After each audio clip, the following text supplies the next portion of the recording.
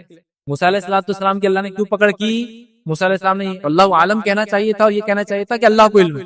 موسیٰ علیہ السلام نے اللہ عالم نہیں کہتے ہوئے کیا کہہ دیا, مجھے علم. جب کیا پوچھا گیا, موسیٰ کس کو دنیا میں سب سے زیادہ علم, تو آپ نے کہہ دیا مجھے, یہ سوچ کر کہ میں برگزیدہ نبی اور وقت کا میں بھی ایک ہی ہوں, کیونکہ ان کے وقت میں کوئی برگزیدہ نہیں تھا. ان سے پہلے ابراہیم علیہ السلام تھے, ان کے بعد وہ زمانہ ہزاروں سال بعد عیسیٰ علیہ السلام ہے.